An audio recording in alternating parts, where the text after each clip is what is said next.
আমি miss ইউনিভার্সে audition দিতে যাই। ওয়েল নোন মডেল তানজিলা জামান মিথিলাকে দেখতে পাই।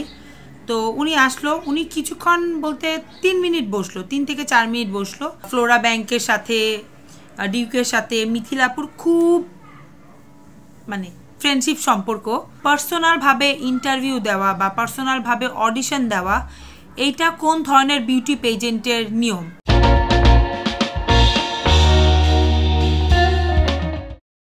হ্যালো এভরিওয়ান, আসসালামু আলাইকুম।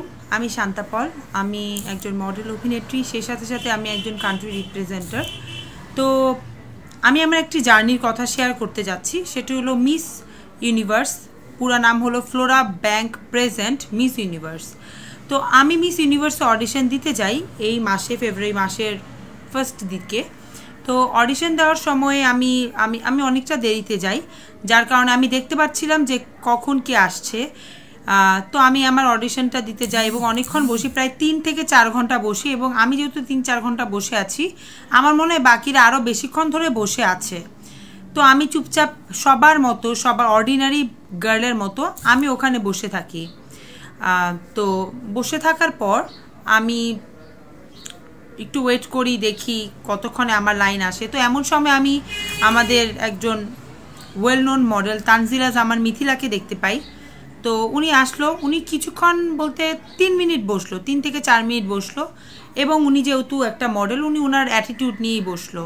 তো আমার কথা হলো যে আমি প্রশ্ন করতে চাই, একটা যখন বিউটি পেজেন্ট কম্পিটিশন হয়, তখন কি আমি ওখানের মধ্যে অ্যাজ এ খুব বড় মডেল হিসেবে নিজেকে রিপ্রেজেন্ট করতে পারি? প্রশ্ন আপনার কাছে। সেকেন্ডে আমি যেটা বলতে যাচ্ছি সেটা হলো, উনি কিছুক্ষণ বসার পরে উনি চলে যায়, উনি বাহিরে চলে যায়, উনি কফি খেতে যায়, যেখানের মধ্যে আমরা সবাই অনেক বেশি টেনশন আমাদের মাথায় কাজ করছে। আমাদের গার্জিয়ানরা বাসায় বাহিরে বসে আছে, আর আমরা মশার কামড় খাচ্ছি ভিতরে। আমি খুব আমাদের মধ্যে একটা টেনশন কাজ করছে যে ভিতরে কি হবে, আমরা নার্ভাস হয়েছিলাম। তো আমরা বসছিলাম, এমন সময় উনি কফি খেতে খেতে ভিতরে ঢুকলো। আমরা সবাই তাকিয়েছিলাম। আমি তো ওনাকে যেহেতু আমি চিনি, আমিও যেহেতু ফ্যাশন ইন্ডাস্ট্রিতে আছি দীর্ঘ 7 বছর ধরে, তারপর আমি নিজেকে আরও বেশি শেখার জন্য আমি শিখতে চাচ্ছিলাম। এর জন্য আমি ফ্লোরা ব্যাংক প্রেজেন্ট মিস ইউনিভার্সে গিয়েছিলাম। ফ্লোরা ব্যাংক মেবি মিস্টার ডিউকের, যিনি তানজিলা জামান মিথিলার অনেক ভালো ফ্রেন্ড, মোর দেন ফ্রেন্ড কিনা আমি এখন সবার সামনে বলবো না, খুব ভালো একজন ফ্রেন্ড। সো ভালো ফ্রেন্ডশিপ আছে হয়তো, বা এখন তো পাওয়ার একটু খাটাতে হয়, কি বলেন তাই না? আপনাদের কাছেই প্রশ্ন, আপনারাই বলুন।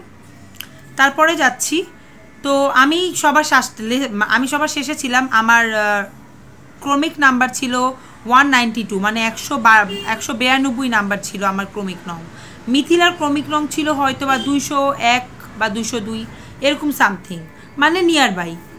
তো লাস্টে অনেকজন সহ্য করতে পারেনি বা অনেকজন ওয়েট করতে পারেনি, অনেকে চলে গেছেন। তো হিসাবে মিথিলার সাথে আমার অডিশন দেওয়ার কথা, কারণ অনেকজনকে লাস্টে একসাথে ঢুকিয়েছিল। কিন্তু সেইখানে কোনো মিথিলা নামের কোনো মেয়ে ছিল না। আমি আশেপাশে দেখছিলাম যে মিথিলা আপু আছে কিনা, তাকে একটু হাই হ্যালো জানাবো, বাট সৌভাগ্য তো হলো না, উনি ওখানে ছিল না। তারপর আমি আমার পাশের যেই ক্রু মেম্বারগুলো থাকে, চ্যানেলের যে ক্রু মেম্বারগুলো থাকে, ওনাকে জিজ্ঞেস করলাম যে ভাইয়া কি ব্যাপার, মিথিলা আপু কি আসবে না? বলকি না, উনি তো অনেক আগেই চলে গেছে, উনি মেবি আসবে না, উনি চলে গেছে। আমি বলতেছি ও আচ্ছা ঠিক আছে, তার মানে কি এটাই শেষ ব্যাচ? বলকি হ্যাঁ এটাই শেষ ব্যাচ, আর কোনো অডিশন নেওয়া হবে না। আমি তারপরও আবার জিজ্ঞেস করছি, ভাই আপনি কি শিওর আর কোনো অডিশন নেওয়া হবে কি না? বলকি হ্যাঁ আর কোনো অডিশন নেওয়া হবে না, আপনি দেখেন বাইরের ক্যামেরাও বন্ধ, লাইট অলরেডি ডিম করে দেওয়া হয়েছে, আপনারা চলে গেলে লাইট নিভিয়ে দেওয়া হবে। তো ওকে ফাইন, আমি যাই, অডিশন দেই।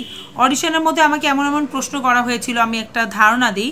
সেটা হলো তুমি অন্যরা তোমার থেকে তুমি বেস্ট কিভাবে অন্যদের থেকে, বা অন্যদেরকে তুমি কিভাবে আলাদা করবে নিজের থেকে, বা তুমি বেস্ট, অন্যজনকে তুমি কিভাবে ডাউনে রাখবে। তো যেহেতু আমি এর আগে বিউটি পেজেন্টে অংশগ্রহণ করেছিলাম, এরকম আমাকে একজন প্রশ্ন করেছিল। Guys believe it or not, ওই প্রশ্নের উত্তর কারণেই আমি ফিনালেতে পৌঁছাইছি। আমি বলেছি ভাইয়া আমি আমার দিক দিয়ে বেস্ট, সো সবাই সবার দিক দিয়ে বেস্ট, আমি কারো সেলফ কনফিডেন্স ডাউন করব না। সো সবাই সবার বেস্ট ট্রাই করবে, আমি আমার বেস্ট ট্রাই করব। সো আমি যেহেতু আমার বেস্ট ট্রাই করব, ডেফিনেটলি আমি বেস্ট, বাট আমি ফুল কনফিডেন্স নিয়ে বলবো না যে আমি বেস্ট আর কেউ না এখানে সবাই ধৈঞ্চা। সো আমি এভাবে অ্যান্সার করেছিলাম বলে সব জাজেসরা খুশি ছিল, এবং ওখানের মধ্যে কারিশমা কাপুর ছিল, সাউথ ইন্ডিয়ান অনেক ওয়েল নোন অ্যাক্টর ছিল, রাম ছিল south Indian, they are very happy. তো ওখানে মানে এখানেও আমাকে এই প্রশ্নটা করা হয়েছে, আরও প্রশ্ন তো করা হয়েছিলই, এই প্রশ্নটা করা হয়েছে, আমি সেম উত্তরটা দিয়েছি। আই ডোন্ট নো, মেবি ওনাদের উত্তরটা হজম হয়নি বা পছন্দ হয়নি। Okay fine. তো ঠিক আছে, আমি আমার খুব পছন্দের মানুষগুলোই জাজ প্যানেলে বসেছিল, সো আমি ওনাদেরকে অনেক রেসপেক্ট করি। Thank you so much sir, আপনারা যা বলবেন আমি সেটাতেই অ্যাগ্রি প্রকাশ করব। তো এরপর আমি দেখি যে তানজিয়া জামান মিথিলা নেই। আমি বাহিরে বসেছিলাম, আমি চা খাচ্ছিলাম, প্রায় আমার 1 ঘন্টা লেগে গেছিলো আমি বাহিরে বের হতে, কিন্তু আমি কোনো ধরনের জাজদেরকে বাহিরে বের হতে দেখিনি। তখন আমার একটু সন্দেহ লাগলো যে কী ব্যাপার, জাজরা কেন বাহিরে বের হচ্ছে না, 1 ঘন্টা হয়ে গেছে অলরেডি, অডিশন শেষ। তারপর আমি চলে আসি, মেবি সেই টাইমের মধ্যে তানজিয়া জামান মিথিলা আসে এবং পার্সোনালভাবে উনি ইন্টারভিউ দেয়। গাইস, আপনাদের সবার কাছে আমার একটাই প্রশ্ন, পার্সোনালভাবে ইন্টারভিউ দেওয়া বা পার্সোনালভাবে অডিশন দেওয়া, এইটা কোন ধরনের বিউটি পেজেন্টের নিয়ম? হ্যাঁ, ডিউক, ফ্লোরা ব্যাংক ডিউক, উনি যেহেতু ডিউক, ফ্লোরা ব্যাংকের অনার, ফ্লোরা ব্যাংকের সাথে ডিউকের সাথে মিথিলাপুর খুব মানে ফ্রেন্ডশিপ সম্পর্ক। তার মানে কি এই যে আমরা যারা আছি তারা একদমই পড়ে গেছি। মেবি ওনারা এর কারণে আমাকে সিলেক্ট করতে পারেনি, বিকজ আমি মিডিয়া রিলেটেড, আমি হয়তো বা বলে দিব, বাট আমি বলবো যেটা আনফেয়ার। আজকে ওনার জায়গাতে না থেকে অন্য কেউ ভালো ডিজার্ভিং মেয়েও পেত। আপনারাই সবাই কমেন্টস করেছেন মিস সুপার ন্যাচারালে উনি কম্পিটিশন কুইট করে এসেছিল, রিজন দিয়েছিল মার, কিন্তু আসলে রিজন তো মার না, এটা তো আপনারা দেখেছেনই। উনি বলিউডে শুটিং করতে গিয়েছিল, বলিউডে কিন্তু আমারও শুটিং ছিল, তাই বলে কিন্তু আমি আমার কম্পিটিশনটাকে রেখে আমি যাইনি। তো আমার প্রশ্ন একটাই গাইস, আপনারাই বলেন, কম্পিটিশন কি এমন হওয়া উচিত? একটা অডিশন, যেহেতু এখানে অডিশন মানে তো আমরা সবাই একসাথে থাকবো, ওখান থেকে যে সবচেয়ে বেস্ট, যে সবচেয়ে আকর্ষণীয়, যে সবচেয়ে নিজের সবচেয়ে এফোর্ট দিয়ে নিজেকে প্রেজেন্টেশন তো করে তুলবে, সেই সেনা এই টপ 50-র জায়গা অর্জন করে বলে আমি এটা মনে করি। আপনাদের কাছে কি ধারণা? হ্যাঁ, এখন ছবি পোস্ট দিচ্ছে, কিন্তু ছবি পোস্ট দিচ্ছে ভালো কথা, কিন্তু সেখানের মধ্যে আরও কয়েকজন ব্যাকগ্রাউন্ডে কেন দেখা যাচ্ছে না? শুধুমাত্র তার একটা ছবি দিচ্ছে এই সেই। বাট আমি আপনাকে আরেকটা কথা বলবো, যখন আমার অডিশন নেওয়া হয়েছিল, ব্যাকগ্রাউন্ডে মানে পিছনে কোনো ক্যামেরা ছিল না, তাহলে উনার বেলাতে কেন পিছনে ক্যামেরা গিয়ে ছবি তুললো? সো প্রশ্ন আপনাদের কাছে, কম্পিটিশন কি এমন হওয়া উচিত, নাকি যার যোগ্যতা ততটুকুই তার র্যাঙ্ক পাওয়া উচিত? প্রশ্ন আপনাদের কাছে। আমি এখানে আরেকটা জিনিস অ্যাড করব, সেটা হলো উনি যখন বাহিরে বের হচ্ছিল, উনি তো ঘন ঘন বাইরে বের হচ্ছিল, তখন আমি এনটিভির বা অন্যান্য ক্যামেরাম্যানদেরকে দেখছিলাম যে ওনাকে জিজ্ঞেস করতে যে আপনি তো উইনার হচ্ছেন বা উইনার হতে পারেন, বা আপনি তো সিলেক্ট হয়েছেন, আপনার কেমন লাগছে?